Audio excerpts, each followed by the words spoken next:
Bienvenue dans la série Les plus grands philosophes de l'histoire, où nous nous plongeons dans certaines des idées et des points de vue les plus influents concernant l'existence humaine. Dans cet épisode, notre attention se tourne vers la philosophie de Friedrich Nietzsche.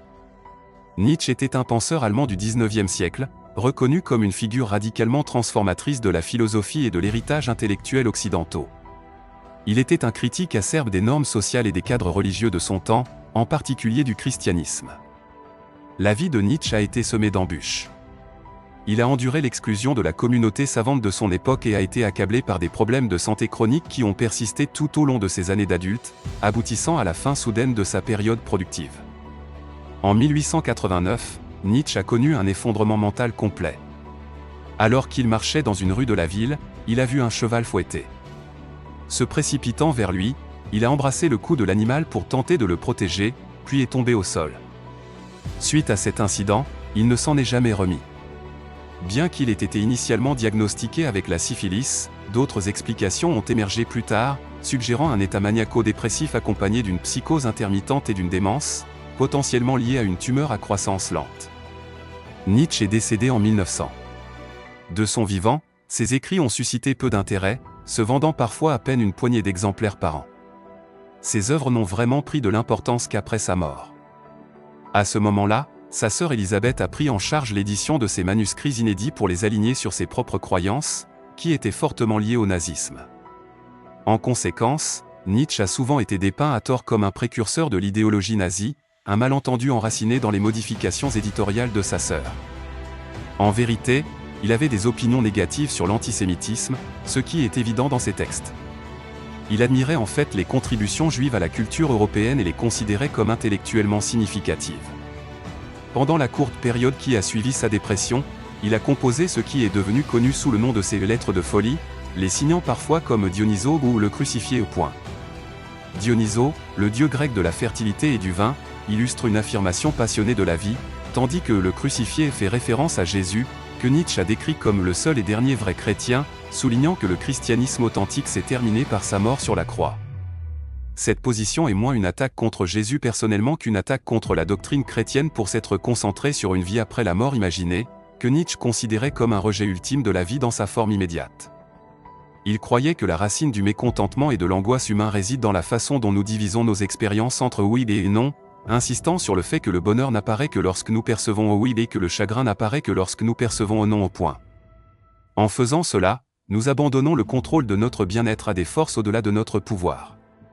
Son approche suggérée était amor fati, ce qui signifie un amour sincère pour tout ce que le destin apporte, devenir quelqu'un qui affirme l'existence. Parmi les œuvres de Nietzsche, Ainsi parlait Zarathustra a jeté les bases de sa vision globale, qu'il considérait comme sa principale réalisation. Il l'a suivi avec Beyond Good and Evil, une autre pièce influente. Les écrits de Nietzsche n'étaient pas adaptés aux lecteurs moyens, il visait plutôt un public intellectuel sélectionné. Il a également été reconnu comme un pionnier de la psychologie, proposant des théories comme la volonté de puissance. Pour lui, la psychologie était primordiale parmi les sciences, avec une profonde influence sur nos décisions, nos processus de pensée et nos croyances philosophiques. Il interprétait fréquemment les idées dominantes sous un angle psychologique, remettant en question nos hypothèses fondamentales et soulignant à quel point elles pouvaient être instables. Tout en offrant une façon réinventée de valoriser la vie. Il préconisait de nous libérer des coutumes oppressives. Au cœur de sa philosophie se trouvent des idées sur le dépassement de soi, le perspectivisme, la noblesse humaine, la volonté de puissance, la récurrence éternelle et le surhomme. Nietzsche a beaucoup insisté sur la notion de Selbstüberwindung, ou dépassement de soi. Il l'a décrit comme dépensant une énergie ou une émotion intense par la créativité ou une certaine forme d'effort personnel. La douleur, selon lui, est inhérente à la vie, elle ne devrait pas être évitée mais plutôt abordée de front pour favoriser le développement personnel. En essayant de l'éviter à tout prix, nous nous privons de la chance de devenir plus forts. La question qu'il pose est de savoir si nous sommes vraiment libres lorsque nous rendons le monde qui nous entoure simple, superficiel et agréable. Nietzsche a soutenu qu'un tel environnement est en fait falsifié. Pour trouver du plaisir à vivre, nous devons affronter la réalité dans son intégralité, y compris les facettes négatives. Pour lui, les aspects les plus sombres de l'humanité sont aussi nécessaires que les aspects les plus clairs pour faire progresser notre potentiel humain collectif. Par conséquent, il a souligné l'importance d'apprécier l'adversité. Notre existence implique inévitablement de la douleur, depuis notre naissance jusqu'à notre mort, mais Nietzsche a insisté sur le fait que la fuir n'est pas la solution. Au lieu de cela, il a exhorté les gens à faire face aux difficultés, car ce n'est qu'en surmontant les obstacles que nous pourrons devenir des versions plus complètes de nous-mêmes. Il a utilisé la métaphore de l'ascension d'une montagne pour illustrer cela. L'escalade est douloureuse, remplie de luttes, mais ce n'est que du sommet que l'on peut contempler les panoramas les plus magnifiques. Personne d'autre ne verra jamais ces vues à moins d'avoir le courage d'entreprendre l'ascension. Il a également fait remarquer, en substance, que nos perspectives sur la vérité et la réalité dépendent de la façon dont nous voyons le monde, c'est le perspectivisme. Cela implique que nos connaissances ne peuvent jamais être entièrement valables dans un sens absolu. Compte tenu de cela, aucune philosophie ne peut prétendre à la vérité ultime, mais nous pourrions formuler des points de vue uniques qui remodèlent la façon dont nous interprétons l'existence. Nietzsche a prédit une génération des esprits libres, ceux qui ne cherchent que leur propre vérité, refusant de les imposer aux autres et qui se démarquent de la majorité. Il a utilisé le terme Vornemet pour signifier la noblesse humaine, qui n'est pas une simple collection de faits ou de connaissances. Au contraire, la connaissance doit être pleinement vécue. Combien de perspicacité pouvons-nous réellement supporter avant qu'elle ne nous pèse ? La noblesse qu'il envisageait apparaît chez ceux qui gardent une certaine distance de la plupart des gens et des modes de pensée communs. Il a fait référence au pathos de la distance, soulignant une distinction entre les individus ordinaires et les âmes plus nobles, un fossé qui sépare l'exceptionnel du banal. Nietzsche était inquiet du déclin culturel, pas seulement des défaillances personnelles. Il voulait former des personnes exceptionnelles qui pourraient susciter un renouveau culturel. Pourtant, il ne visait pas à élever tout le monde. Les masses moyennes pouvaient rester telles qu'elles étaient, à ses yeux, bien qu'il visait à éloigner certains individus de la conformité, s'attendant pleinement à l'hostilité de la majorité. Une question directrice pour lui tout au long de son parcours intellectuel était « Comment devrions-nous vivre ?» ou, plus profondément, « Comment supportons-nous la vie ?» Il a dépeint la vie comme un courant tumultueux sans point fixe ni chemin. Pour cette raison, il ne voyait aucune base pour présumer d'un sens externe ou objectif dans la vie. Les humains s'organisent intrinsèquement selon certaines valeurs, sans eux, la vie serait pratiquement irréalisable. Puisqu'il n'y a aucune preuve de valeurs externes et pourtant notre nature les exige, nous devons avoir une capacité intérieure à générer des valeurs. Les âmes les plus courageuses, à son avis, sont les créatrices de ces valeurs. Leur sens moral glorifie leur qualité, la confiance en soi, l'honneur de soi et le mépris de la soumission sont caractéristiques d'une morale noble. Nietzsche a ainsi soutenu que dans un monde laïque sans croyance transcendante, les gens modernes doivent façonner leurs propres valeurs tout en évitant le nihilisme, qui prétend que la vie n'a aucune valeur.